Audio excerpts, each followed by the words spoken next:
Olá, boa noite a todos. Estamos chegando para o nosso terceiro encontro, para a nossa terceira teleaula de Direito Empresarial do curso de Ciências Contábeis. Eu sou a professora Isis Massi e acabamos de sair de uma aula atividade exaustiva, não é mesmo? Falamos muita coisa, eu vou dar uma recapitulada no que nós abordamos na nossa aula atividade. Qual que é o propósito? A aula atividade, ela serviu para introduzir vocês, né, no conteúdo que será apresentado na aula de hoje. E eu já consegui identificar alguns dos problemas que vocês estão tendo para compreender. Isso vai me ajudar muito no desenvolvimento da nossa aula de hoje.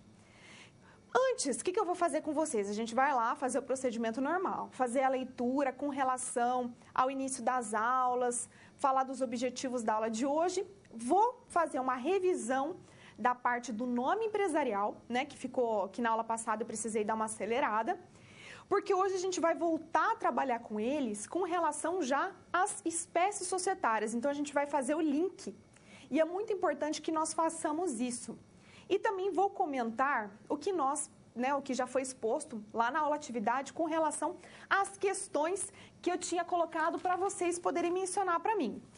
Eu separei também, né, para dar alguns abraços a alguns polos que estavam participando lá ativamente com relação à aula atividade. Então, um abraço aos alunos de Jequié, na Bahia, de Araguaína, no Tocantins, de Criciúmal, no Rio Grande do Sul e também de Andradas, em Minas Gerais. Obrigada pela participação. É muito legal. Nós conseguimos identificar os problemas para que nós possamos vir aqui para a teleaula e resolver todos eles, não é mesmo? Isso facilita muito a nossa vida, né? Para mim, que estou aqui na frente, consigo lidar com as dificuldades que vocês estão tendo e para vocês também, para facilitar a assimilação do conhecimento. Então, vamos ao quadro analisar os objetivos da nossa aula de hoje. Vamos lá. Quais são os objetivos da nossa aula de hoje? É compreender a distinção entre sociedade personificada e não personificada. Antes de eu seguir, só para não ficar confuso, quando eu falo para vocês sociedade personificada, anota aí que significa aquela sociedade com personalidade jurídica, tá? Que é aquela com personalidade jurídica. E não personificada significa que não tem personalidade jurídica. Então, a gente verá hoje que nem todas as sociedades previstas pelo Código Civil têm personalidade jurídica. O objetivo da nossa aula hoje também será conhecer as espécies societárias previstas pelo Código Civil de 2002. Já antecipo que tem muitas espécies societárias que vocês nunca ouviram falar e nem ouvirão falar tão cedo, porque elas estão previstas no Código Civil, mas não caíram no gosto popular. Como eu já disse a vocês, 98% das sociedades brasileiras são constituídas na forma de limitada. Então, passemos então ao resumo da aula de hoje. A definição da espécie societária para a exploração da atividade empresária é essencial. Então, é imprescindível que eu defina qual será a espécie societária sob a qual girará a empresa, já que culminará ou não na responsabilidade patrimonial dos sócios. Por isso que a gente fala em responsabilidade limitada e ilimitada. Mesmo com diversas espécies societárias previstas, a preferência do empresário brasileiro recai sobre a limitada, né, indiscutivelmente, já que 98% das sociedades brasileiras são constituídas, né, por meio da sociedade limitada. Também é essencial que se conheça os detalhes que assistem a cada uma das espécies. Por quê? Cada espécie societária tem uma característica diferente. Pode parecer igual, mas tem a sua própria característica e vocês têm que prestar bastante atenção nisso. Então, vamos lá. Palavras-chave da nossa aula de hoje: sociedades, empresárias e responsabilidade. Isso é o foco das nossas questões, que será abordada no dia de hoje. Então, vamos lá. Considerando que o que nós trabalhamos na nossa aula de atividade é um conteúdo introdutório, nós vamos ver esse conteúdo mesmo agora, aqui na nossa teleaula. Mas vamos lá. Uma das perguntas que eu coloquei para vocês foi a seguinte: Abrir uma sociedade, qual tipo de responsabilidade você escolheria? Então, se você fosse abrir uma sociedade, qual tipo de sociedade você escolheria? Vamos lá ao quadro para eu poder considerar com vocês algumas coisas. Ó, que tipo de sociedades nós temos? Nós temos aquela de responsabilidade limitada, tá? Que, em regra, a limitada é aquela que tem uma barreira. Então, aqui, ó, eu tenho o patrimônio do sócio. E lembram-se que eu falei que o sócio, quando ele vai abrir uma empresa, ele tem que destinar parte do capital, né, do patrimônio que era dele, para a empresa. Então, aqui, ó, tem o sócio e aqui eu tenho a pessoa jurídica, porque ela é personificada. Dessa forma, a pessoa jurídica, se vier a ter credores, porque aqui a gente não trabalha com hipóteses boas, não. A gente trabalha com tudo do pior. Porque se a gente trabalhar com tudo certo, não tem por que aprofundar esses estudos aqui desses detalhes, tá? Então, suponhamos que a pessoa jurídica tenha credores. Os credores, eles vão entrar com ação de cobrança contra a pessoa jurídica, certo? Então, ó, em regra, a pessoa jurídica vai ter que pagar com o seu patrimônio. Exauriu, acabou o patrimônio da pessoa jurídica? Se aqui o sócio não fez nada de errado, não lesou ninguém, não causou prejuízo a ninguém, não agiu de má fé, eu não consigo transpor esse muro aqui, tá? Eu não consigo transpor. Na ilimitada, o que eu tenho? Na ilimitada, olha o que ele fala. Que a responsabilidade é limitada. Então, aqui eu tenho o patrimônio do empresário, né? E tenho também o patrimônio que ele destinou à empresa, à pessoa jurídica. Observe que aqui eu não tenho um muro colocando isso. Mas é importante que a gente tenha em vista que no caso da responsabilidade subsidiária, que vocês tanto me perguntaram, que eu já vou até antecipar aqui, subsidiária significa o seguinte, lembra no solidário da aula passada que respondia junto? Então, que eu coloquei as mãozinhas, solidária, todos dão as mãos, respondem juntos? Aqui é subsidiária. O que é subsidiária? Significa o seguinte, tá vendo aqui que eu não tenho muro transpondo? Ó, não tenho muro, mas se essa pessoa jurídica aqui tem credores, os credores, primeiro, terão que se satisfazer com o patrimônio da pessoa jurídica.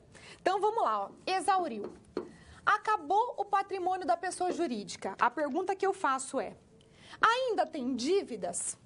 Se a resposta for sim, aí o empresário responde de forma subsidiária. Se a resposta for não, o patrimônio do empresário fica intacto. Porque na hora dos credores entrarem com ação de cobrança, eles não podem entrar primeiro no capital do empresário e depois na pessoa jurídica. Porque a responsabilidade do empresário sempre será subsidiária. Então, mesmo que eu não tenha um muro transpondo, é subsidiária.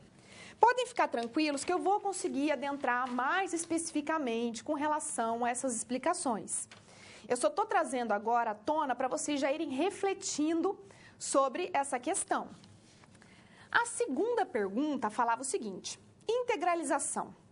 Você recomendaria ao seu cliente que ele fizesse a integralização dos bens, à vista ou a prazo? Aí entra de novo aquela nossa consideração acerca do quê?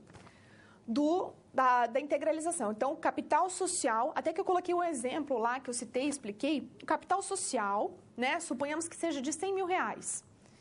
É o capital que está subscrito. Não necessariamente o capital subscrito ele estará integralizado, a não ser que essa integralização seja feita à vista.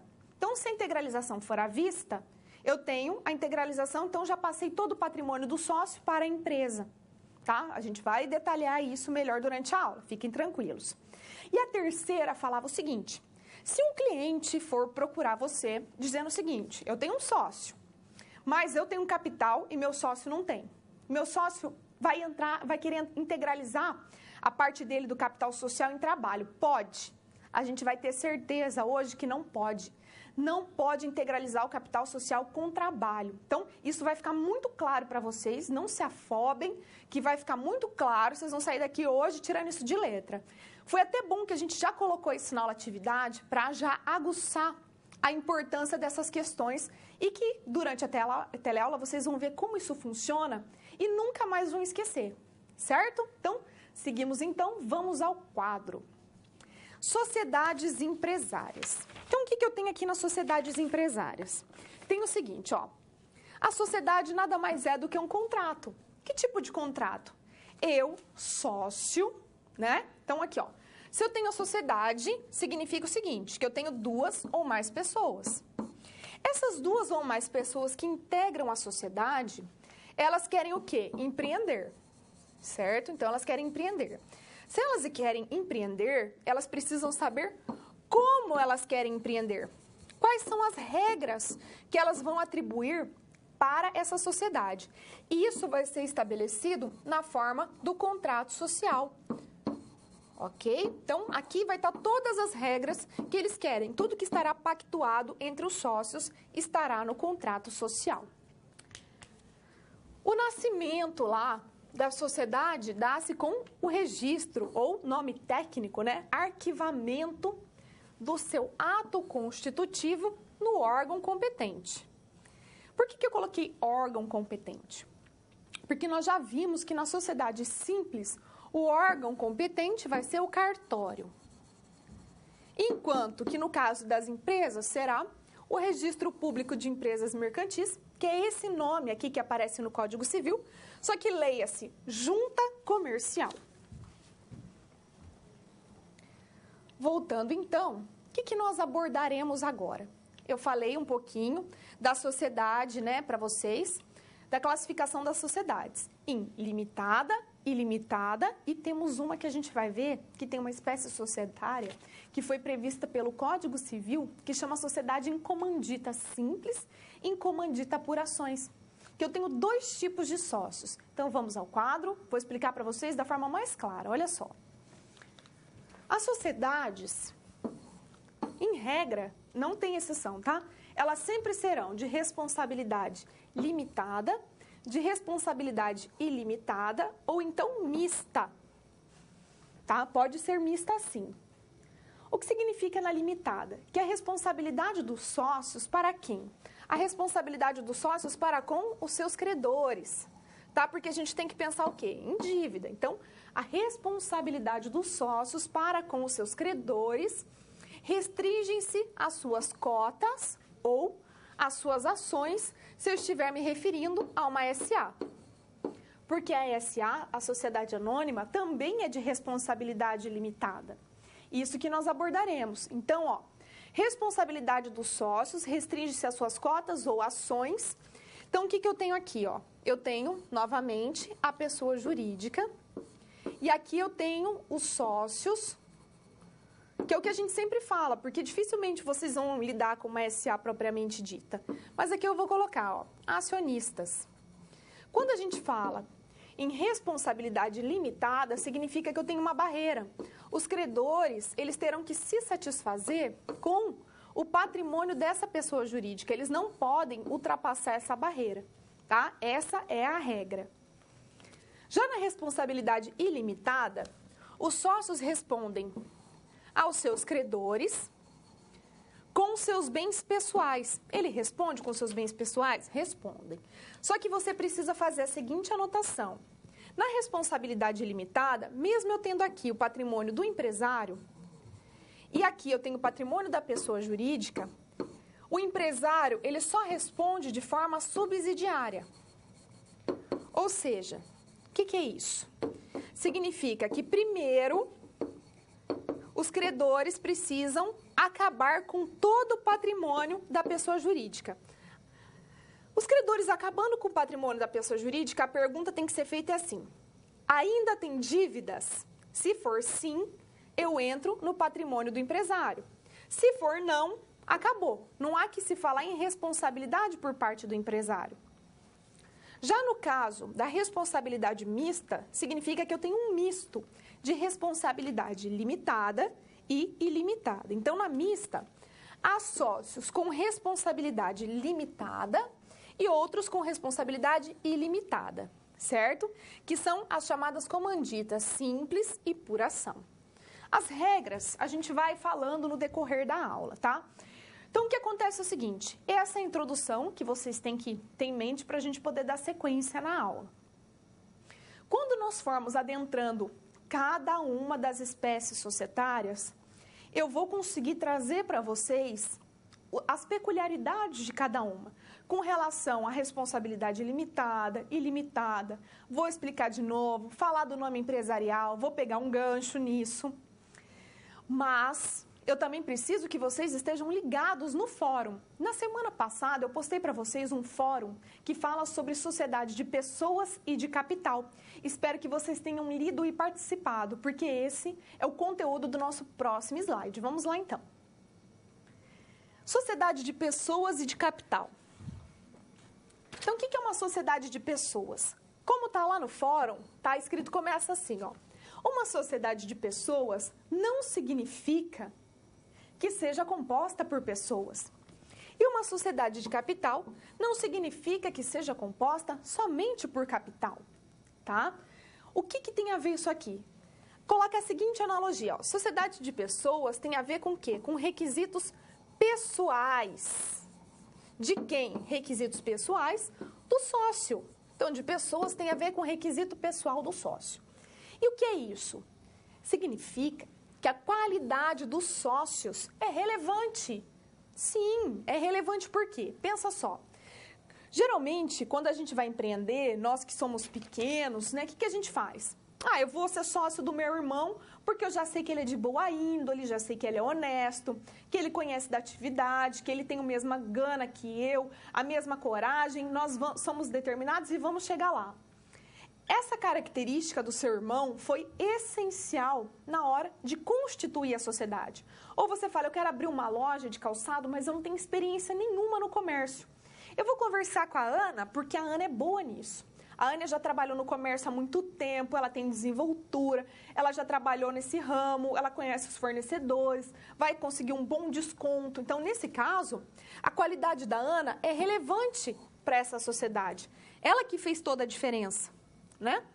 Nesse caso, quando a qualidade do sócio é dessa relevância, seja porque ele é bom, ele é honesto, ele é competente, ele domina aquilo, ele tem técnica, é proibido o ingresso de estranhos. Tá? Ou seja, para estranhos ingressarem em uma sociedade de pessoas, é preciso que haja autorização. Tá? Então, estranho só ingressa numa sociedade de pessoas se for autorizado. Autorizado por quem? Pelos demais sócios. Então, nesse caso, vamos supor o seguinte. Eu tenho 2 sócios e eles querem aumentar o capital social. Vai entrar lá o João. Nesse caso, para o João entrar, é preciso que os 2 sócios autorizem. Por quê? Porque a condição do sócio é imprescindível. Suponhamos aqui, outro caso, que aqui eu tenho o Paulo e eu tenho o Pedro. O Paulo brigou com o Pedro e o Pedro quer sair da sociedade. Qualquer pessoa pode comprar parte do Pedro? Em tese pode, mas ele só pode fazer parte da sociedade se o Paulo autorizar. Porque isso tem a ver com o chamado affectio societatis em latim, tá? E a sociedade de capital? Vou apagar aqui o que eu anotei para poder fazer as outras anotações. A sociedade de capital significa que aqui, ó, qualquer pessoa pode ser sócia. Por quê? Porque os atributos pessoais do sócio são irrelevantes. O que importa aqui é o capital. O que isso significa? Que o João, ele pode ser competente, não pode ser competente, ele pode ser honesto, pode ser desonesto, aqui não vai importar. O que vai importar aqui na de capital é o capital. Então, é muito importante no contrato social definir se trata-se de uma sociedade de pessoas ou de uma sociedade de capital. E é importante também que vocês entrem lá no fórum, façam a leitura do texto e participem para deixar claro que vocês entenderam essa parte aqui de capital, sociedade de pessoas e sociedade de capital, que é totalmente relevante e fará grande diferença aqui no nosso estudo. Tem uma atividade agora, mas antes de eu seguir para a atividade, eu falei que eu faria uma revisão com relação ao nome empresarial. E é isso que eu farei agora. Então, vamos ao quadro. O nome empresarial, então, ó. O que a gente tem que fazer distinção? Ó? Nome empresarial, que é o que nós vimos na aula passada, é diferente, tá, de nome fantasia. O nome fantasia é aquele nome que vai estar lá na fachada. é aquele nome que vai estar na exploração da atividade. E o nome empresarial é aquele nome que vai fazer a identificação da sociedade. Então, olha só, por meio do nome empresarial, você vai saber se trata-se de uma sociedade limitada ou ilimitada. Por exemplo, por quê? Vamos observar o seguinte.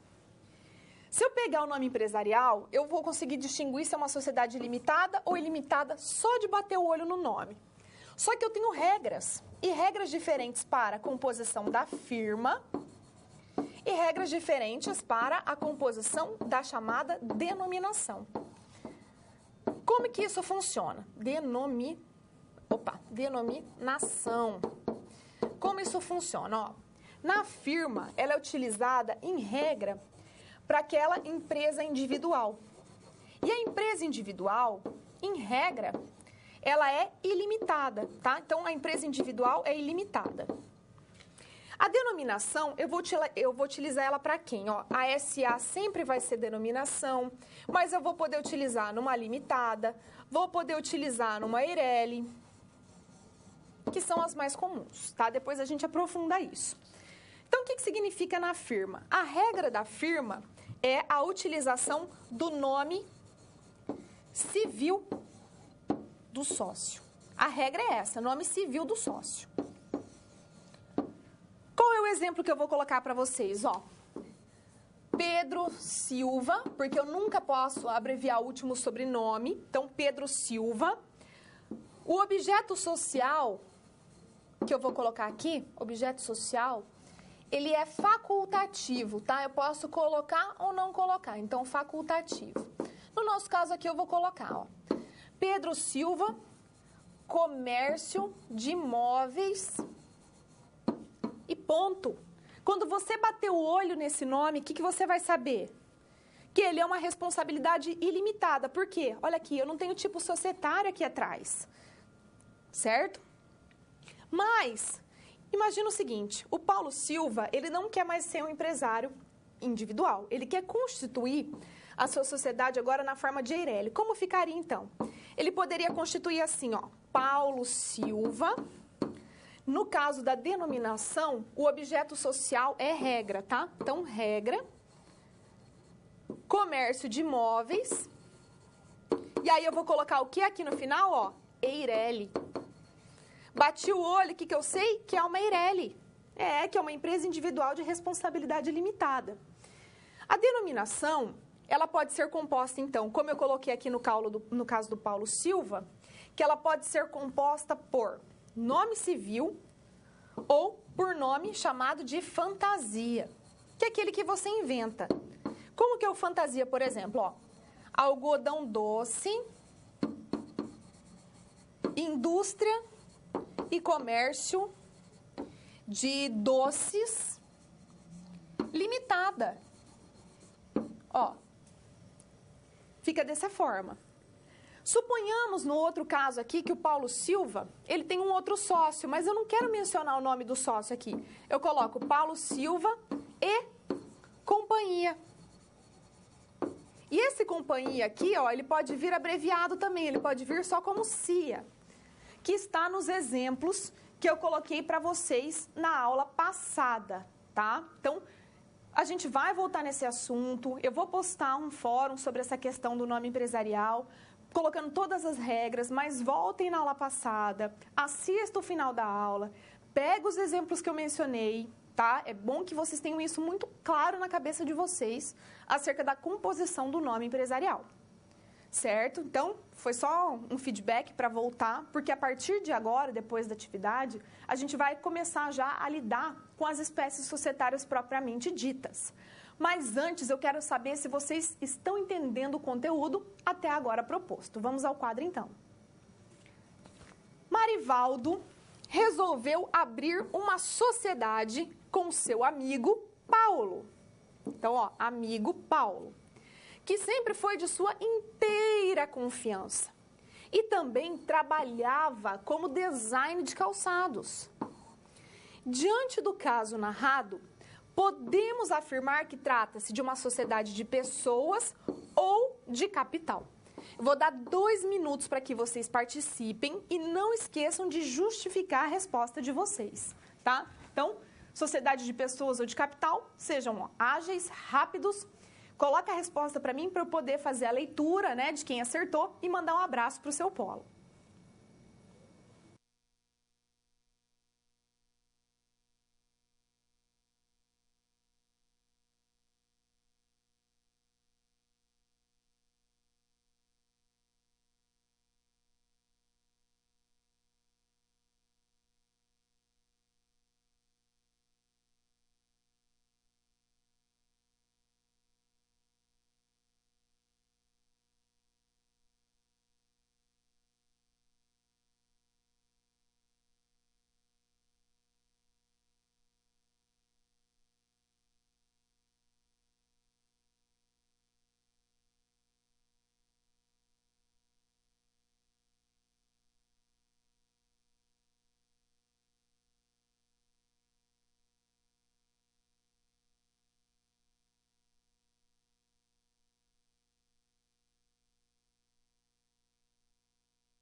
Voltamos então, você sempre muito afiado, sempre por dentro do conteúdo e é claro que vocês acertaram a resposta. Foi até difícil de selecionar os polos que eu ia mandar abraço aqui, porque todos vocês acertaram. Então, ó, Maravilha, Santa Catarina, parabéns, um grande abraço a vocês. Limoeiro do Norte, no Ceará, Colíder, no Mato Grosso, Belo Horizonte, o polo da Pampulha, em Minas Gerais, Colatina, no Espírito Santo e Jaru, em Rondônia. Todos colocaram que trata-se de sociedade de pessoas e é claro que acertaram, porque a sociedade de pessoas, no caso descrito, tem a ver com o quê? Com a qualidade do sócio, né? Com a personalidade dele. Então, vamos voltar ao quadro só para a gente reforçar isso, então? Vamos lá?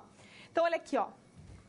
Inteira confiança, também trabalhava como design. Então, essa condição do Paulo fez toda a diferença para que o Marivaldo optasse em constituir uma sociedade com eles. Certo? Então, agora a gente vai falar um pouco mais daquilo que foi introduzido lá no início da aula. Sociedades personificadas e não personificadas. Então, vamos fazer essa distinção inicialmente, para depois a gente analisar cada um dos tipos societários previstos pelo Código Civil. Vocês vão ver que tem cada peculiaridade, cada coisa inusitada. Vamos ao quadro, então. Sociedade simples e sociedade empresária. Então, ó, aqui nesse quadro eu vou falar tanto da sociedade simples, que é aquela que não é empresária, onde o sócio desenvolve atividade de natureza intelectual. E também vou falar das empresárias, é claro. Mas o nosso foco aqui é esse, ó. As sociedades podem ser não personificadas, ou seja, não têm personalidade jurídica. Ou podem ser personificadas. Sim, tem personalidade jurídica. O que isso significa? A personalidade jurídica, gente, faz com que, ó, quem tem personalidade jurídica faz o quê? Abre conta em banco, faz financiamento, assina contrato em nome da pessoa jurídica, que mais que ela faz? Assina contrato, financiamento, abre conta corrente. Vamos pensar o que mais que ela faz aqui. Ah, tá. Pode ingressar com ação judicial. Pode ser alvo de ação judicial. Tudo em nome da pessoa jurídica. Portanto, essa é a grande diferença. Porque aquelas que não são personificadas, tudo isso, abrir conta corrente, financiamento, ação judicial, tudo vai se dar em nome de quem? Em nome do chamado sócio. Vai ficar no nome pessoal do sócio, daquela que não tem personalidade. Então, vamos começar com a não personificada. Vamos lá, então, ó. Coloca um asterisco nesse slide, tá? Porque você vai precisar voltar para estudar esse slide. Então, sociedade não personificada. Temos a sociedade chamada em comum. Isso é um nome de sociedade, gente. Sociedade em comum é um tipo societário. Olha que interessante. A gente vai ver logo na sequência o que é. E temos também a chamada sociedade em conta de participação. Também é uma espécie societária. Mas vocês viram que vocês dificilmente ouviram falar sobre elas. Por quê? Porque ela não é comum, tá? Ela está prevista na legislação, mas o nosso objeto sempre é quem? A sociedade simples, que é personificada, e também as sociedades empresárias, que são quem? São a Eireli, a Limitada, a SA, que são aquelas que a gente mais costuma ver. Só que também vai entrar aqui as chamadas comanditas, que a gente vai aprofundar logo mais. Então, vamos começar então com as não personificadas? Vamos lá então para vocês conhecerem como elas são e como elas funcionam. Primeiro, eu vou apresentar para vocês a primeira sociedade não personificada, prevista lá no Código Civil, que chama Sociedade em Comum. Ela está prevista lá no artigo 986 do Código Civil. Ela é não personificada, ou seja, ela não tem personalidade jurídica. Só que daí, olha outro detalhe que vocês vão grifar com aquela caneta amarela, laranja, pink, a sua preferida, ó. Ela não tem registro. O que significa que eu não vou registrar, ó, não junta comercial, não cartório, ela não vai existir para eles, tá? Eu não vou fazer o registro, não faço registro nem na junta e nem no cartório, tá? Então, não faço registro dessa sociedade, nem na junta e nem no cartório. A responsabilidade social, então a responsabilidade dos sócios dessa sociedade em comum é ilimitada e solidária.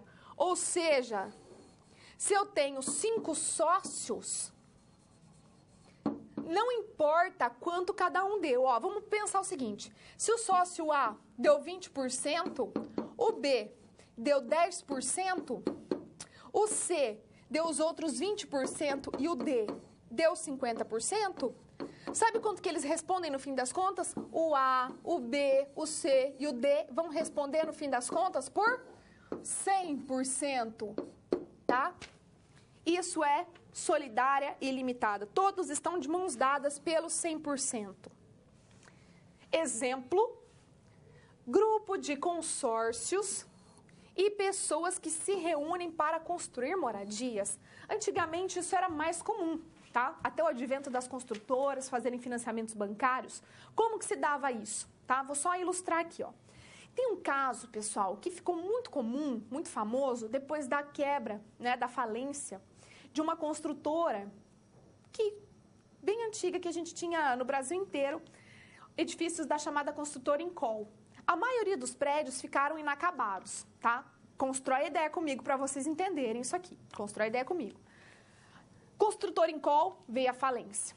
Largou vários prédios, tá? Vários apartamentos que já tinham sido vendidos com os prédios inacabados. Estava lá a estrutura. O que os proprietários pensaram? Bom, ou eu perco tudo que eu investi, largo lá, perco dinheiro, ou a gente aqui, todos os condôminos, né, nos reunimos e concluímos a obra. O que eles fizeram, então? A maioria se reuniram e concluíram a obra. O que eles fizeram?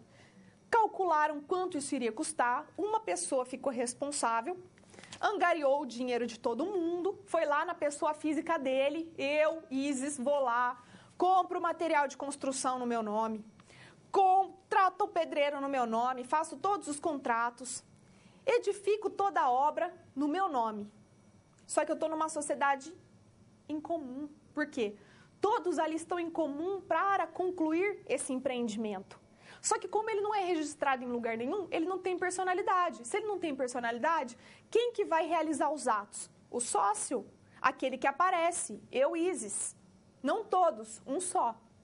Certo? Essa é a ideia. Vamos voltar ao quadro então. Portanto, mesmo que ele esteja previsto lá no Código Civil como uma espécie societária, ele não é assistido pelo direito empresarial, tá? Conforme consta no artigo 971 e 984 do Código Civil. Aqui, ó, é fechar o parênteses, não é um zero. Passamos, então, para a próxima sociedade de responsabilidade, quer dizer, próxima sociedade, né, despersonificada, que é sinônimo de não personificada. E essa sociedade em conta de participação, ela só vai existir, grifa isso, tá? Grifa isso. Essa sociedade, ela só vai existir perante os sócios, ou seja, terceiro não enxerga, tá? Então, ela só existe perante sócios, mas não existe com relação a terceiros. E como ela funciona? Na realidade, gente, ela não é uma espécie societária, ela é um fundo de investimento. Mas olha só, já pensei muito nisso. Como que o legislador que fez o Código Civil dá um furo desse? Coloca uma sociedade em conta de participação como uma espécie societária, só que na verdade ela é um fundo de investimento. Olha que loucura! O legislador nessa hora estava bem confuso mesmo. Nesse caso da sociedade em conta de participação, eu tenho sócios chamados de ostensivo e participante. Opa, vamos aqui então, ó. O que é o sócio ostensivo? Para fazer uma analogia para vocês entenderem, na hora que eu for lá analisar o conceito, o sócio ostensivo, pensa só, a polícia militar é uma polícia ostensiva, ou seja, ela anda na rua de viatura, os policiais estão lá vestidos, né, uniformizados, fardados, todo mundo que olha na rua já consegue ver o policial militar lá, já identifica que ele é militar, por quê? Ele é ostensivo, ele aparece.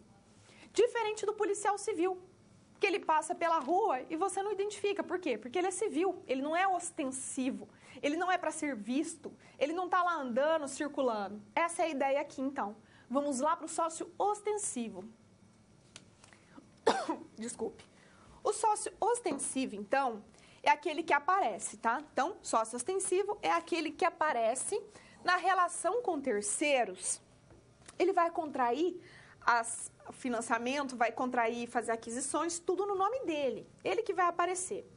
E esse sócio extensivo, então, ele vai exercer atividade empresarial, né? Que é o fundo de investimento lá, em seu nome individual, grifa isso, sob sua responsabilidade.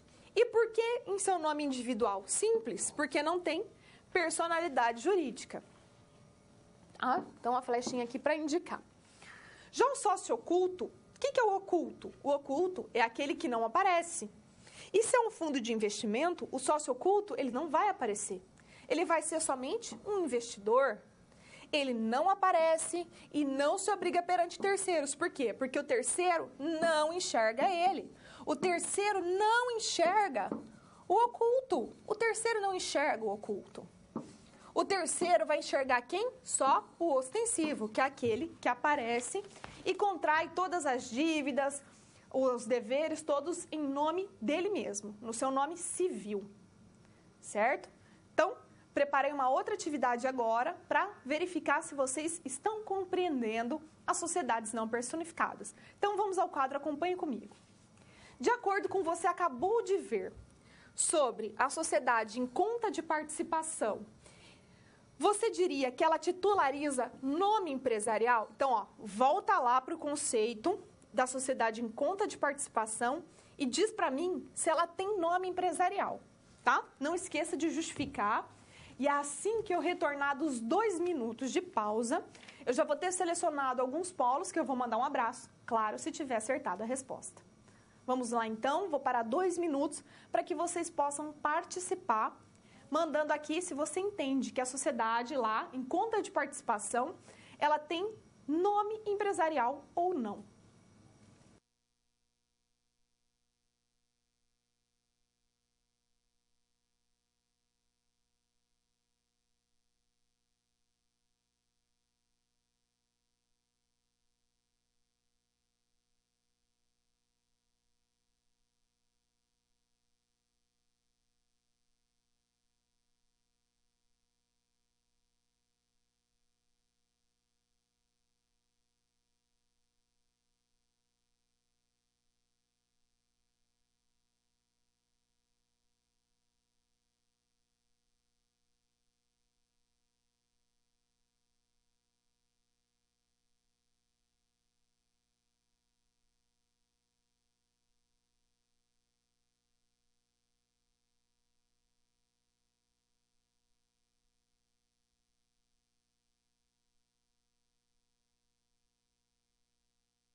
Vocês são muito bons mesmo, eu tenho certeza que vão gabaritar a prova, porque eu nunca vi tantos acertos assim reiterados, é até difícil selecionar o polo que eu vou mandar o abraço. Para quem quiser ser abraçado, não esqueça de ser ágil com relação à participação, tá? Então, é a sua oportunidade. Participe, que eu vou selecionar o nome do seu polo. Então, Tucano, na Bahia, um abraço a vocês, respondeu não, porque é uma sociedade não personificada. Parabéns, exatamente. Petrópolis, no Rio de Janeiro, também respondeu não. Ela titulariza nome individual, pois não tem personalidade jurídica. Sim, o sócio ostensivo é que vai contrair, né, as dívidas e as prerrogativas, todas em seu nome. Cruz das Almas, na Bahia, um abraço a vocês de Cruz das Almas. Não tem personalidade jurídica, portanto, não tem nome empresarial.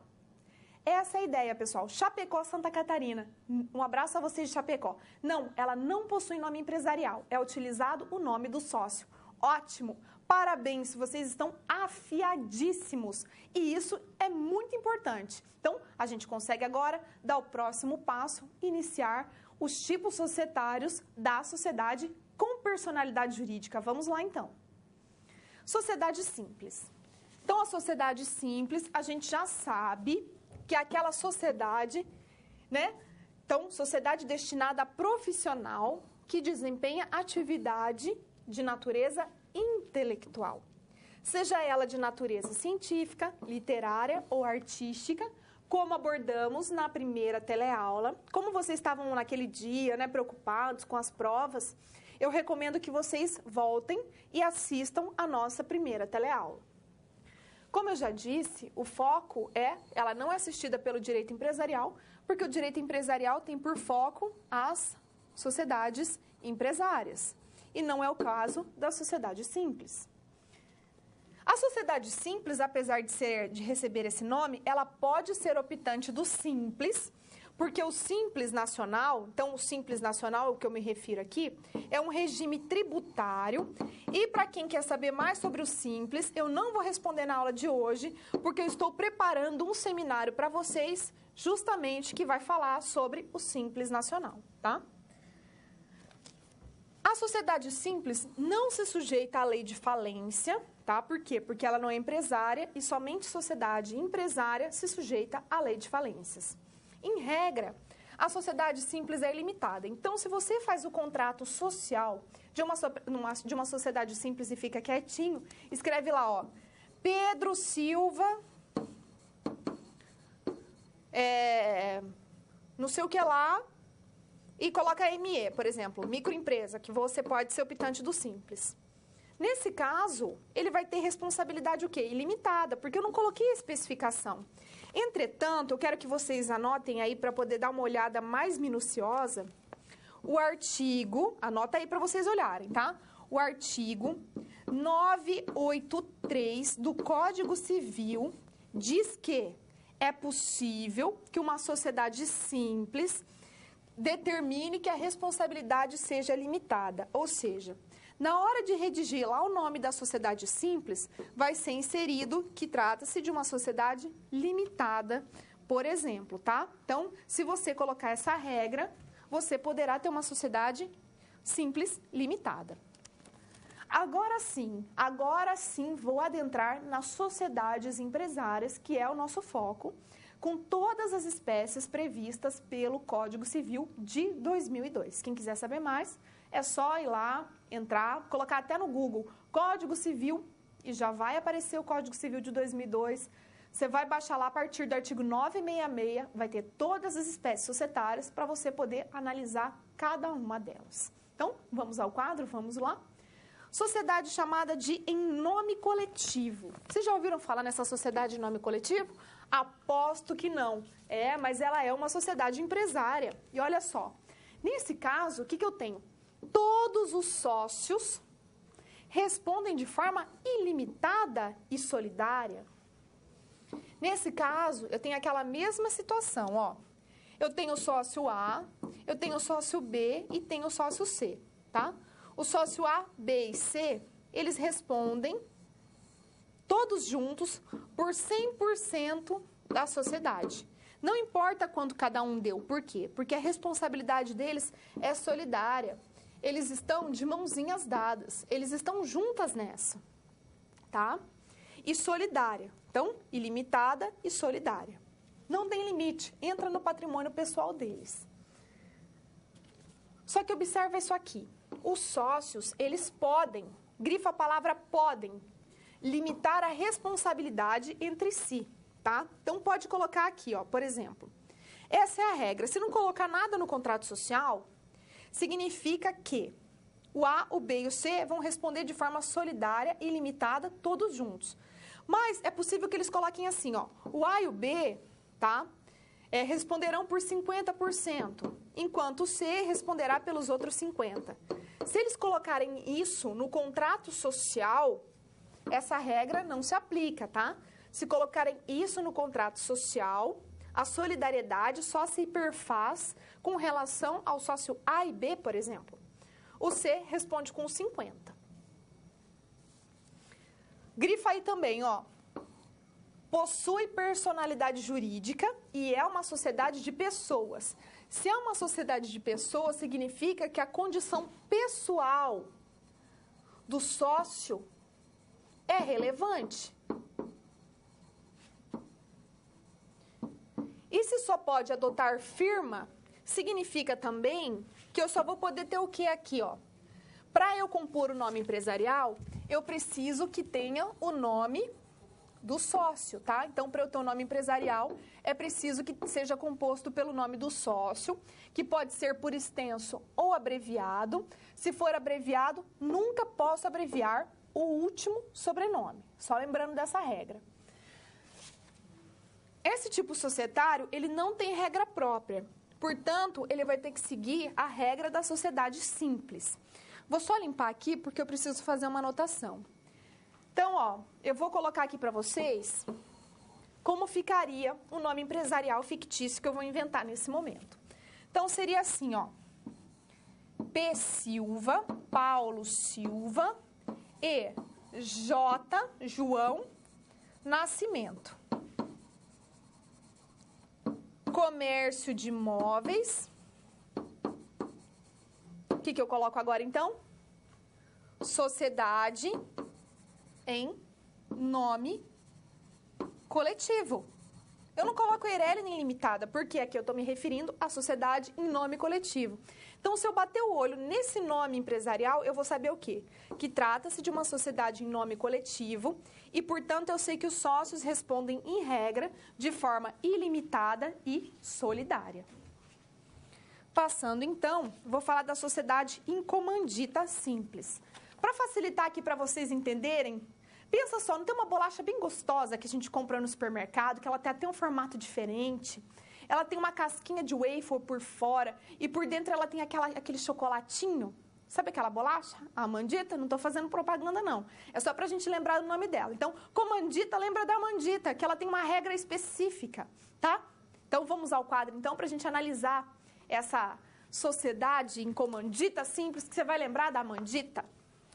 Anota o seguinte, que a responsabilidade desses sócios aqui é chamada de mista, tá? Já começa anotando aí. Por quê? Há sócios com responsabilidade limitada. E também, obrigatoriamente, tá, gente? Não vem fazer assim, mas professora, e se eu quiser uma sociedade em comandita simples, só com sócios com responsabilidade limitada, eu posso? Não, porque a regra aqui é que você tenha junto, tá, os dois tipos de responsabilidade. Um com responsabilidade limitada e outros com responsabilidade ilimitada, tá? E solidária também, por quê? Porque eles dão as mãozinhas lá, tá? Dão as mãozinhas, estão juntos nessa.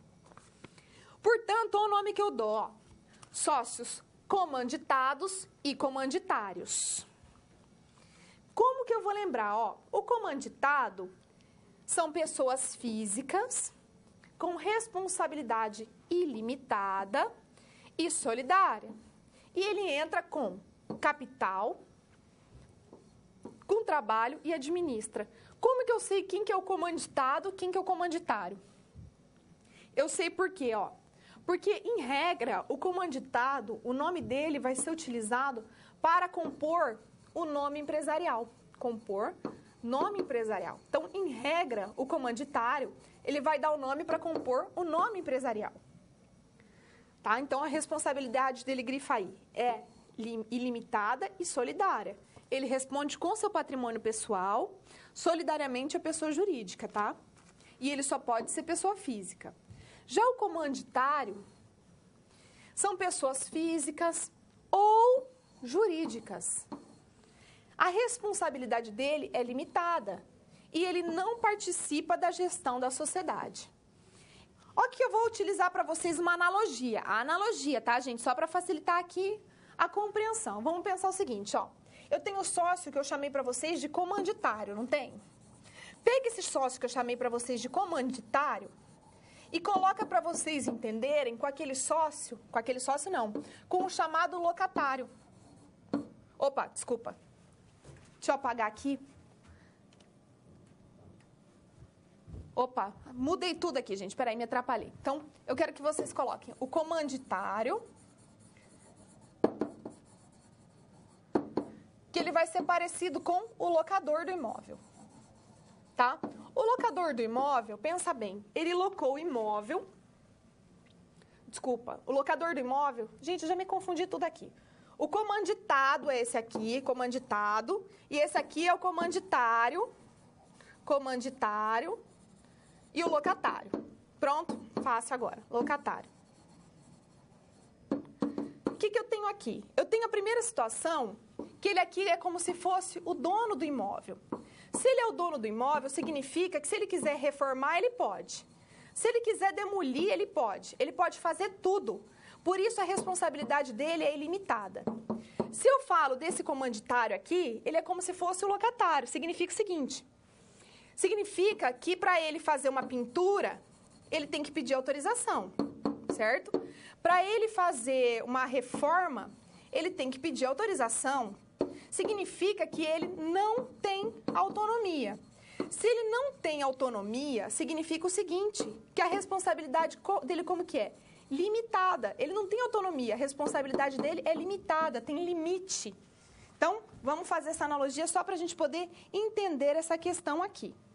Então, voltando lá embaixo, no contrato social deverá estar especificado qual a responsabilidade de cada sócio. Então, além disso, eu preciso colocar o seguinte: o sócio João da Silva, ele vai ser um sócio comanditário, ou seja, a responsabilidade dele é limitada. A empresa tal, porque pode ser uma pessoa jurídica, a responsabilidade dela será limitada. Então, não adianta a gente aprofundar muito essas sociedades que não são muito corriqueiras, tá? Porque, na verdade, é só para a gente saber como ela funciona, que funciona de uma forma completamente atípica da nossa regra. A partir de agora, com a sociedade limitada, eu vou pedir para que vocês tenham bastante atenção, porque a gente vai analisar vários requisitos e isso sim vai ser muito útil para vocês. Então, vamos lá. A sociedade limitada. Então, o que é a primeira coisa que a gente tem que ter em mente? Ó, quando eu falo que eu tenho sociedade limitada, ilimitada e mista, não significa que eu esteja me referindo à sociedade limitada, tá? Porque a sociedade limitada, no nosso caso aqui, é um tipo societário. Naquele caso lá, quando eu falo em responsabilidade limitada, ilimitada ou mista, eu estou falando que pode ser uma sociedade que tem responsabilidade limitada, tá? Que nesse caso não é isso aqui, não é sinônimo. Bom, a responsabilidade dos sócios é limitada ao valor de suas cotas. Essa aqui, ó, anota aí, essa aqui é a regra. Tá? Todos os sócios devem contribuir para integralizar o capital social. Tá? Então, se eu tenho 3 sócios, eu tenho o sócio A, o sócio B e o sócio C. O sócio A, ele pode ter dado lá 80% do capital social. O B pode ter integralizado 10%. E o C pode ter integralizado 10% para dar o 100%. Mas todos têm que integralizar, tá? Todos. A sociedade limitada, ela pode adotar tanto firma, aí tem que obedecer a regra da firma, ou denominação. Aí você obedece a regra da denominação. Quando que você vai fazer a opção? Lá na hora que você estiver redigindo o contrato social. Então, no contrato social, poderá constar se será uma sociedade de pessoas ou de capital também. Então, como é um contrato, tem que deixar bem clara qual é a vontade dos sócios. A integralização pode dar-se em... Grifa isso aqui que foi o pior questionamento que a gente participou lá da aula atividade, tá? Então, lá, todos os sócios têm que participar da integralização. O sócio A, o B e o C. Só que essa integralização aqui, do capital, ela pode dar-se somente em bens ou dinheiro. Ponto e acabou. Tá? Bens e dinheiro. O que são bens? Pode ser terreno, pode ser qualquer outro tipo de imóvel, pode ser veículo... ou dinheiro, né? Não há dúvida do que é dinheiro. E, portanto, essa integralização ela pode ser à vista, então, de uma vez só, então, única vez, na hora que se está constituindo, ou a prazo.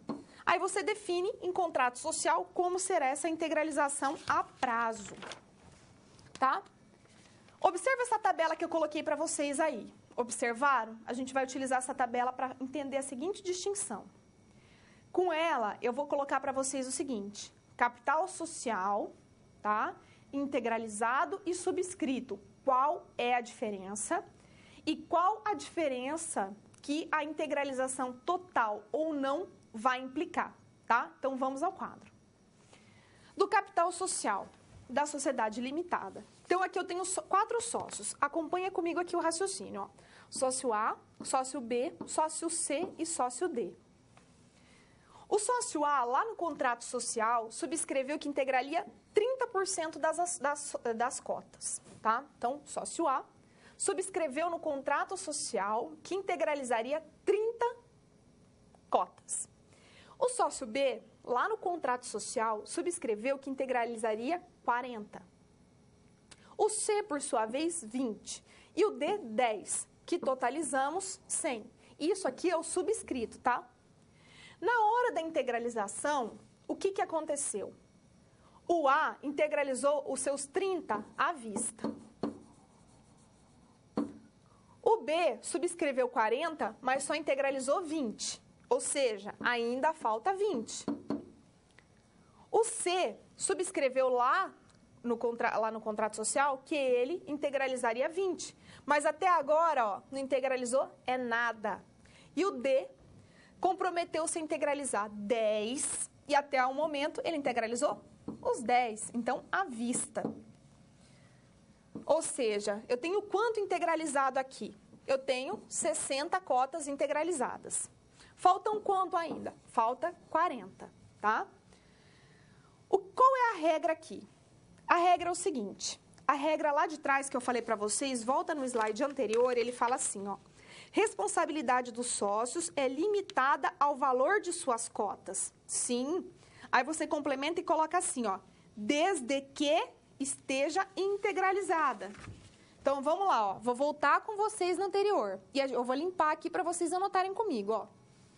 Ao valor de suas cotas, complementando aí, vírgula. Desde que integralizadas. Ou seja, ele já transferiu o patrimônio pessoal dele para a empresa, tá? Voltando então aqui. Qual que é a relevância disso aqui no cotidiano? Nenhuma. A relevância disso aqui vai se dar no caso, por exemplo, de falência. A relevância disso aqui vai se dar principalmente no caso de falência. Porque no caso de falência, eu vou ter quem? Eu vou ter os credores. Na falência, os credores, eles vão se juntar numa ação que vai falar que vai formar uma universalidade. Então, vai ser assim, ó. Aqui, todo o patrimônio da pessoa jurídica vai ser o bolo. Todo o patrimônio da pessoa jurídica vai ser um bolo. E o objetivo da falência é que cada credor coma uma fatia desse bolo. Esse é o objetivo. Só que daí pensa o seguinte. Nesse caso, eu preciso considerar o quê? Vou limpar aqui, tá? Eu preciso considerar assim, ó. Opa. Eu preciso considerar que eu tenho aquela barreira da limitação, certo? Aquela barreira aqui que eu tenho os sócios e aqui eu tenho a pessoa jurídica, eu preciso pensar sempre nos credores. Os credores vão ter que entrar com uma ação para cobrar a pessoa jurídica. Só que nesse caso aqui, o capital social que eu tenho integralizado é só 60%. E aí, olha o que acontece. Os credores, eles vão lá, vão pegar os 60%, certo? Só que os 60% é o patrimônio que está integralizado. Mas ele sabe que ainda falta 40% para integralizar nessa empresa. E o que os credores fazem? Nesse caso, para poder suprir, tá? Para poder suprir esses 40 que faltaram, é permitido que os credores entrem lá no patrimônio do sócio para cobrar os 40. Então, os credores, depois que exaurir, então, ó, precisa exaurir os 60, acabar com 60. Ainda tem dívida? Tem. O que ele faz? Entra dentro do patrimônio do sócio para pegar os 40.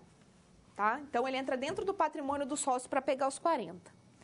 O que acontece, então? Ó? Eu vou colocar aqui as ideias para vocês.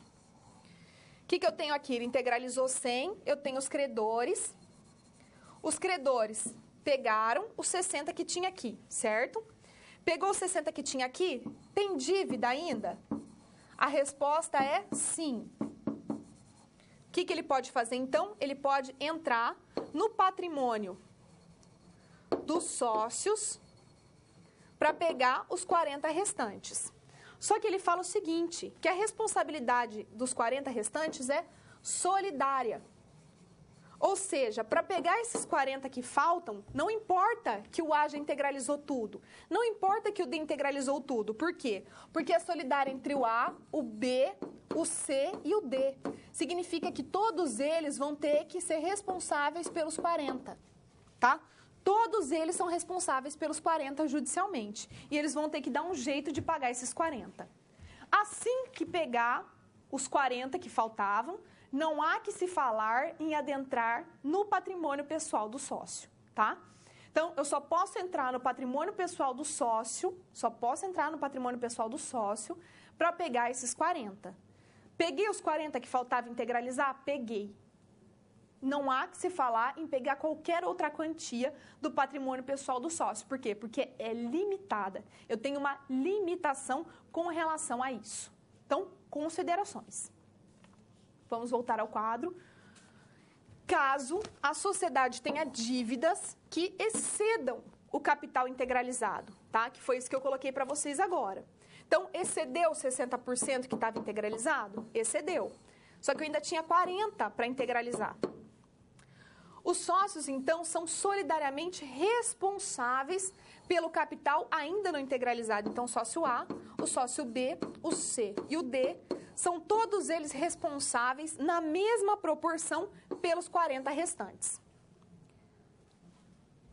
Aí, outro detalhe que está aqui na segunda setinha. O administrador, né, ou o gerente dessa sociedade limitada pode ser ou não sócio, tá? Pode ser qualquer outra pessoa. Se for de grande porte, dificilmente vai acabar sendo o próprio sócio, será outra pessoa, não é mesmo? Então, é isso que a gente acaba se deparando na prática. Com outra pessoa, um terceiro, que não faz parte do corpo social, gerenciando essa sociedade ou administrando, certo? Vamos parar agora para fazer uma atividade, dar uma respirada, colocar em prática o que nós vimos até o momento. Então, vamos lá então. Atividade. Jurema resolveu sair da informalidade e gostaria de constituir uma sociedade limitada. Ocorre que Jurema gostaria muito que Joana fosse sua sócia. Mas, infelizmente, a Joana está sem dinheiro, está descapitalizada.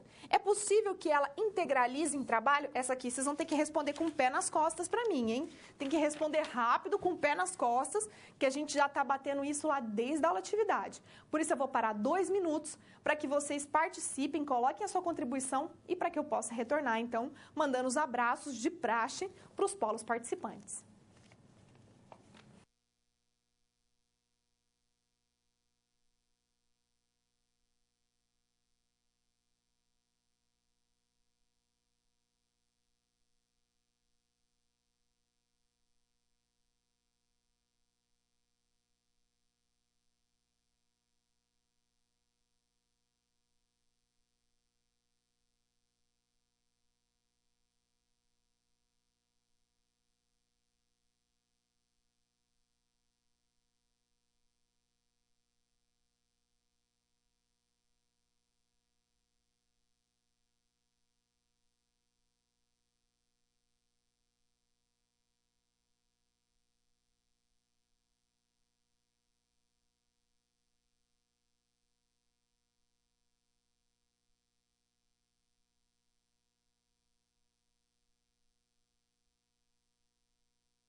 voltando, já ficou claro que eu não posso integralizar em trabalho. Então, eu não posso colocar assim, o João integralizará, né, a prazo, já que ele contará com o trabalho dele aqui, no desempenho da sua atividade. Não existe isso, tá?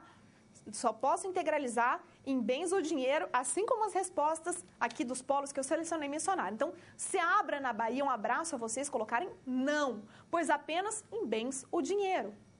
São Miguel do Araguaia, em Goiás, também colocou não, pois só pode integralizar com bens e dinheiro à vista ou a prazo. Isso aí, um abraço a vocês. São Carlos, Santa Catarina, não, pois apenas bens ou dinheiro, certo? Então, respostas aí já está claros para vocês. Agora farei um momento de perguntas, mas já tenho perguntas selecionadas, claro. Então, eu não vou sair daqui da frente de vocês para poder responder as perguntas. As perguntas já estão lá, separadas, perguntas muito boas, muito inteligentes, que, de certa forma, complementarão a nossa aula, né? Com alto nível aqui de conhecimento e perguntas muito, muito legais mesmo. Então, a primeira pergunta vem lá de Uruaçu, em Goiás. Um abraço a vocês. A ausência da denominação limitada, lá no nome empresarial. Então, quando eu estiver elaborando o nome empresarial, se eu não colocar limitada, em qualquer contrato realizado pela empresa, implica a responsabilidade ilimitada de seus... Claro. Se eu não colocar qual é o tipo societário, deixando claro que é uma limitada, um Meirelli, o que for, a responsabilidade sempre será ilimitada. Isso aí, parabéns pela pergunta. Ji-Paraná, em Rondônia. Um abraço a vocês de Ji-Paraná. Pergunta é, supondo que a empresa é cobrada e não tem como quitar as dívidas. Então, se a empresa é cobrada e não tem como quitar as dívidas, provavelmente será decretada a falência dela, que é o nosso objetivo da próxima teleaula, né? Falar sobre a parte de recuperação judicial, extrajudicial e falência. Isso vai ficar bem mais claro. Mas, desconsiderando isso, o juiz ele pode pedir a desconsideração da personalidade jurídica e receber com bens dos sócios? Olha só. A questão é, se a sociedade limitada contraiu dívida, tá? E essa dívida e o capital lá da sociedade, vou colocar lá no quadro, vamos lá então, ó, acompanha comigo aqui. Suponhamos o seguinte, que uma sociedade limitada, tá, de responsabilidade limitada, ou Meirelli, que tem um determinado capital social aqui. Vamos supor que o capital social está totalmente integralizado, então o capital está integralizado e conta com 100 mil reais, tá? Esse é o capital, 100 mil reais. Acontece o seguinte, os credores, suponhamos que os credores ingressaram com ações de cobrança, no fim das contas foi pedida a falência dessa limitada. Pedindo a falência dessa limitada significa o seguinte, que esse patrimônio de 100 mil vai ser um bolo, tá? O patrimônio de 100 mil vai ser um bolo. E os credores terão que comer cada um pedaço desse bolo. Mas a pergunta é, mas professora, a dívida total desses credores era de 150 mil. Ok, não importa. No juízo da falência, eles vão ter que se satisfazer e repartir entre eles os 100 mil. Por quê? Porque eu tenho aquele muro aqui. Mas quando pode haver a desconsideração da personalidade jurídica? A desconsideração da personalidade jurídica é exceção. E acontece como? Acontece, por exemplo, quando alguém constitui uma sociedade limitada para aplicar golpe, tá? Para se usar de má fé dessa personalidade jurídica, certo? Então, quando, por exemplo, é detectado alguma situação fora do normal, que é usado essa personalidade jurídica, aí eu posso pedir a desconsideração da personalidade jurídica. Voltando, então, né? Voltando aqui, Itaberaba, na Bahia, pergunta, um abraço a vocês, quando não mais existir o affectio societatis, o sócio majoritário pode pedir judicialmente a exclusão da sociedade do outro sócio? Quando não acontecer isso, quando isso acontecer, melhor dizendo, vai acontecer o chamado distrato. Eles vão se separar. Mas isso tudo é preciso que o contrato social esteja muito bem redigido, mas o professor Alcides vai explicar como isso funciona na prática, tá? E ele vai falar do distrato. Mas nesse caso é feito um distrato, eles dissolvem a sociedade. E o majoritário, em regra, ele acaba ficando na sociedade explorando atividade e indeniza aquele outro que vai ser retirado. A quarta pergunta vem lá de Goiânia, um abraço a vocês de Goiânia, lá do Polo Colégio Meta. Qual a vantagem da empresa ilimitada sobre a limitada? Nenhuma. A vantagem sempre vai ser da limitada com relação à ilimitada, porque eu tenho esse bloqueio com relação à responsabilidade do sócio. Eu tenho um muro, eu não posso passar do muro, essa é a regra. Jaú, São Paulo, pergunta, um abraço a vocês, como que a Receita Federal, por exemplo, iria ver esta situação da pessoa física que compra tudo em nome de uma sociedade em comum? Realmente esse é um problema muito sério. Por isso que a gente não tem essas situações, por isso que está previsto no Código Civil, é livre, está dentro da lei você instituir, mas não pode. E a Receita Federal, como ela não se depara com essas situações, eu não consigo responder para você como ela resolveria. Com certeza seria um grande de um problema. E aquele que contrai as dívidas em nome próprio, ele tem um contrato, olha só, ele tem um contrato para com os sócios que não aparecem, para com os sócios, né, ocultos, ele tem um contrato com eles. Então, perante a Receita, ele conseguiria justificar que esse recurso não provém das fontes próprias dele, e sim dos demais, ele conseguiria justificar. Uruaçu, Goiás. O sócio ostensivo tem o poder de gestão na sociedade limitada? Gente, sociedade limitada eu não tenho sócio ostensivo, tá? O sócio ostensivo, ele só vai aparecer naquelas modalidades, naqueles tipos licitatórios que eu coloquei que tem sócio ostensivo e oculto. Nos demais, não há que se falar, tá? Na limitada, todo mundo aparece, todo mundo está no contrato social. Quem responde é a personalidade jurídica, isso tem que ficar bem claro, certo? Então, respondidas as perguntas, seguiu para o EIRELI. Vamos para a EIRELI. A EIRELI, então, é a Empresa Individual de Responsabilidade Limitada. Foi inserida pela Lei 12.441 de 2011, que inseriu lá no Código Civil o artigo 980-A. O capital social da EIRELI deve ser de pelo menos, ó, coloca aqui que eu coloquei 100 salários mínimos, mas não é só isso não, ó. Eu coloquei só isso para chamar a atenção de vocês, ó. A lei fala em 100 vezes, tá?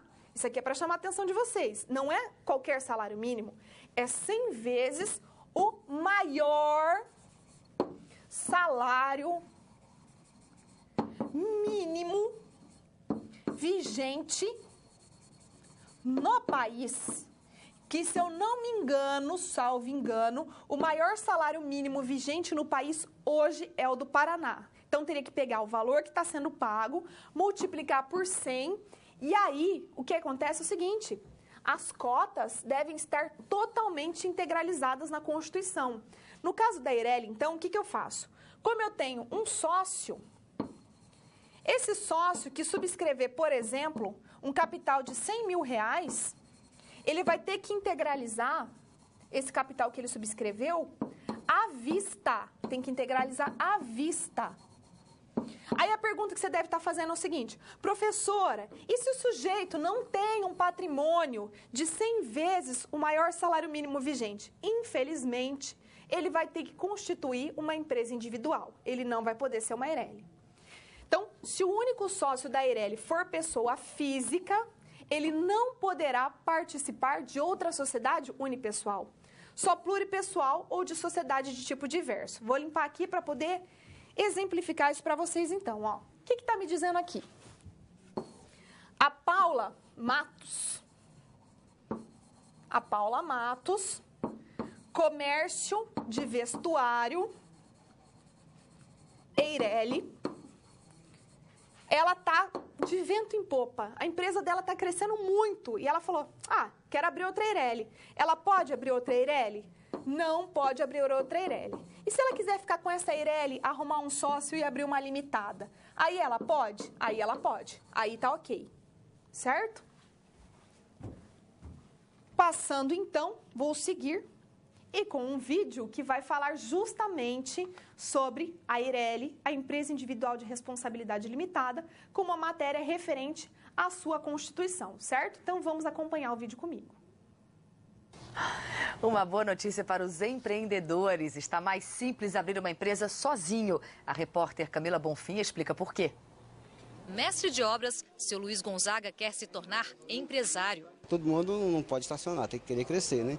A gente espera que possa crescer. Ele nunca conseguiu abrir a empresa que queria porque não tem um sócio. A exigência estava na antiga lei, há mais de 70 anos, e acabou criando o chamado sócio de fachada, que não trabalhava nem se envolvia na empresa, mas estava lá, no papel. E ele deixa de existir com a criação da empresa individual de responsabilidade limitada. Na nova modalidade, não há limite de faturamento. O patrimônio pessoal deixa de ser garantia obrigatória para os negócios da empresa. Passa a valer só o capital social, valor informado na hora do registro. Em compensação, esse valor não poderá ser menor que 100 salários mínimos, hoje R$ 62.200. E fica proibido abrir mais de uma empresa individual. Com menos burocracia, o governo acredita que neste ano 500 mil pessoas mudem para o novo modelo. E até 2014, a expectativa é chegar a 1.600.000 empresários individuais. Nós estamos tornando cada vez mais o país fácil no dia a dia do empreendedor brasileiro. E o seu Luiz Gonzaga está disposto a tentar. Se valer a pena, o senhor abre hoje? Hoje, com certeza. Certo? Acompanharam comigo esse vídeo, vocês viram como que foi interessante essa mudança da Eireli. Agora a gente vai começar a Sociedade Anônima, a SA. Eu vou dar até um gás nela, porque vocês já estão trabalhando bastante com a SA, que eu passei para vocês lá no portfólio. Então, naquele trabalho, na produção textual de vocês, tem bastante SA, vocês já vão ter que sair de lá sabendo tudo. Então, aqui eu vou dar uma pincelada bem rápida, certo? Então, vamos ao quadro. Sociedade Anônima foi instituída pela Lei 6404 de 1976. Aqui, o capital prevalece sobre o relacionamento, ou seja, uma sociedade anônima nunca será de pessoas, sempre será de capital. O ato constitutivo da SA é o Estatuto Social.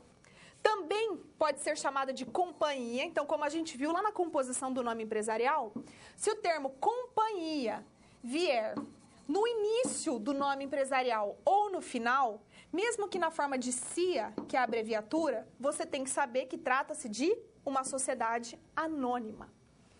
A denominação é a regra para a composição do nome empresarial e, portanto, é obrigatório que você coloque o objeto social.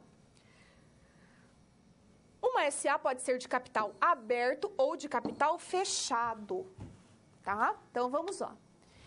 Sociedade anônima de capital fechado são aquelas cujos valores mobiliários, que são, em regra, as ações, mas podem ser... Opa, tira esse risquinho. Ações podem ser debêntures, certo? Por exemplo, não podem ser comercializados no mercado de valores mobiliários. Leia-se. Sociedade anônima de capital fechado não vende ação na Bolsa de Valores, mas a de capital aberto vende. Então, a sociedade anônima de capital aberto, os seus valores mobiliários, as suas ações emitidas, elas podem ser negociadas no mercado de valores mobiliários e deve estar registrada na CVM, na Comissão de Valores Mobiliários, para que não haja golpe, trapaça, para dar segurança ao mercado, né, de ações, aqueles que compram as ações, para que ele tenha um respaldo e não caia na mera especulação. Então, vocês vão assistir um vídeo comigo e depois do vídeo eu retorno para fazer o encerramento da aula.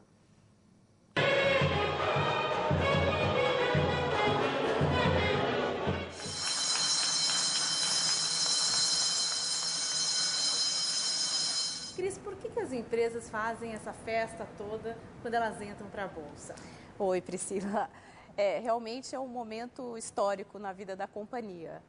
Todas as empresas gostam de fazer essa festa porque ela marca uma passagem, né, de um momento em que a empresa era uma companhia fechada e para um momento onde ela vai ser uma companhia aberta, pública, transparente, visível a todos os investidores. Além disso, é um momento que os executivos gostam de festejar porque ele marca também o final de uma maratona bastante intensa, que é a preparação para o IPO. E qual que é a vantagem para as empresas de apertar essa campainha? Bom, a empresa tem algumas vantagens importantes, né? Primeiro, maior acesso ao capital. Segundo lugar, as ações dela que são negociadas na Bolsa passam a ser uma moeda de troca para fusões e aquisições. Ela passa a ter uma referência de preço no mercado que ajuda a aumentar a liquidez patrimonial dos acionistas e a liquidez dos próprios acionistas que entraram no IPO, existe uma melhoria de imagem, tanto no relacionamento dessa empresa com seus acionistas, mas também com fornecedores, com os seus bancos, que são fornecedores de crédito, com seus consumidores. Então, existe uma melhoria muito grande da imagem da empresa. Em termos do acesso a capital, eu acho que a gente tem um exemplo importante, recente, que é o Banco Santander. Ele fez, apesar de ser um banco espanhol, de ser uma companhia listada na Espanha, decidiu fazer a sua listagem, o seu IPO aqui no Brasil, para captar recursos no mercado brasileiro. E a questão da liquidez? Bom, a liquidez é um aspecto muito importante quando a empresa decide fazer um IPO, né? E se a gente olhar aqui nesse nosso painel, todos os preços das ações negociadas na Bolsa estão disponíveis aqui. E além de estarem disponíveis aqui na Bolsa, eles também estão disponíveis para todos os investidores no Brasil e no mundo. Isso significa que os investidores, o acionista controlador da empresa tem uma referência pública, visível, de quanto vale aquelas ações, o que facilita muito a negociação dessas ações, a venda de parte dessas ações, a negociação com outras empresas, fusões, aquisições e negócios que antes a empresa precisaria de dispor de dinheiro efetivamente para realizar. Cris, não dá para a gente esquecer aquela imagem do Lula celebrando a capitalização da Petrobras aqui na Bolsa. Para mim parece tudo. O fato desse ato está se dando numa bolsa com a cara verde e amarela. Essa é uma imagem que correu o mundo, né? É verdade, Priscila. A imagem da Petrobras correu o mundo, foi uma operação muito bem sucedida e realmente o ganho de imagem, a melhoria da imagem institucional da empresa quando ela faz um IPO é muito grande. Isso é verdade para a Petrobras e é também verdade para outras empresas que passaram pelo mesmo caminho, que tocaram a campainha aqui na Bolsa. É caro abrir capital? Não é barato. Existem custos envolvidos e quanto antes a empresa se preparar, quanto mais tempo ela tiver para se preparar, menor vai ser esse custo, né? Ela não vai ter custos de imprevistos. Mas a gente acredita que o benefício de ser uma companhia aberta, de ter acesso a capital, de ter uma moeda de troca conhecida e uma referência de preço no mercado, mais do que compensa o custo envolvido nessa operação. E Cris, abrir capital é só para empresa grande como a Petrobras? Não, não é verdade. Empresas de diversos portes podem abrir capital e a gente tem casos de empresas que fizeram IPOs bem-sucedidos. A gente tem o caso da HRT, que é uma empresa também do setor de petróleo e que está iniciando as suas operações e que fez uma operação muito bem-sucedida. E é complicado? Não é complicado, mas é trabalhoso. A empresa precisa se preparar. A gente costuma dizer no mercado que existem janelas de oportunidade, ou seja, são momentos em que os investidores estão mais dispostos a comprar ações, em que o mercado está mais favorável para a entrada da empresa. Mas ninguém sabe exatamente quando essas janelas estão abertas, quando elas acontecem. Por isso que a nossa recomendação é que as empresas estejam sempre preparadas, porque quando surgir essa janela de oportunidade, ela vai poder se beneficiar totalmente de uma entrada no mercado, de um IPO. E como é que a Bolsa pode ajudar nesse processo, Cris? Bom, a Bolsa conta com uma equipe especializada, dedicada a apoiar a empresa durante esse processo de preparação para o IPO. A Bolsa pode ajudar dando as informações, auxiliando na tomada de decisão interna da empresa, né, uma decisão difícil, estratégica e que envolve muitos participantes dentro da empresa. Os acionistas controladores, os executivos, os próprios funcionários também acabam sendo afetados, então a Bolsa pode apoiar nesse processo de decisão. E além disso, por meio do nosso Instituto Educacional, a gente oferece uma série de cursos, de atividades para preparar o empresário, o empreendedor e também as equipes, né, os executivos das empresas para esse momento da abertura de capital. E no nosso site a gente tem disponível todas as informações sobre a abertura de capital, todo o processo, como funciona, toda a regulamentação, as regras da Bolsa, da Comissão de Valores Mobiliários, a lei e também como entrar em contato com a Bolsa para se beneficiar desse apoio. Muito obrigada, Cris. Bom, se você quiser mais informações... Voltando então, o vídeo é super explicativo, mas vamos ao quadro para fazer o encerramento da nossa aula. Vamos lá então. Então, olha só, aqui é uma espécie de glossário, então. CVM, Comissão de Valores Mobiliários compete ela fiscalizar e inspecionar as companhias abertas para que aquele investidor não seja lesado. O que são valores mobiliários? São títulos emitidos por sociedades anônimas com o fim de captar recursos. E as sociedades anônimas podem emitir ações, que é o mais comum, debêntures, bônus de subscrição, partes beneficiárias e commercial paper. Então, vamos lá. Ações, então, quem titulariza uma ação é um acionista e essas ações podem ser ordinárias, preferenciais ou de fruição. As ordinárias, então, são as que conferem direito a voto, a poder de decisão. As preferenciais dão privilégios, vantagens, geralmente não têm direito a voto. Nesse caso das preferenciais, no caso de lucros, por exemplo, na hora de dividir os lucros, as preferenciais têm vantagem nesse recebimento. E a fruição assegura a amortização antecipada do valor que o sócio receberia quando da venda de suas ações. Então, vamos lá para os títulos, para os valores mobiliários. O que são debêntures? Então, já vimos as ações e agora o que são os debêntures? Emissão é operação de empréstimo, anota aí, a médio e longo prazo, anotem. Bônus de subscrição. Vai atribuir ao titular dos bônus de subscrição direito de preferência para adquirir ações em caso de aumento de capital. Hoje o capital, por exemplo, é de 500 mil, vai aumentar para 600, a empresa é lucrativa. Aquele que tem bônus de subscrição, quando aumentar esse capital, vai ter direito às ações.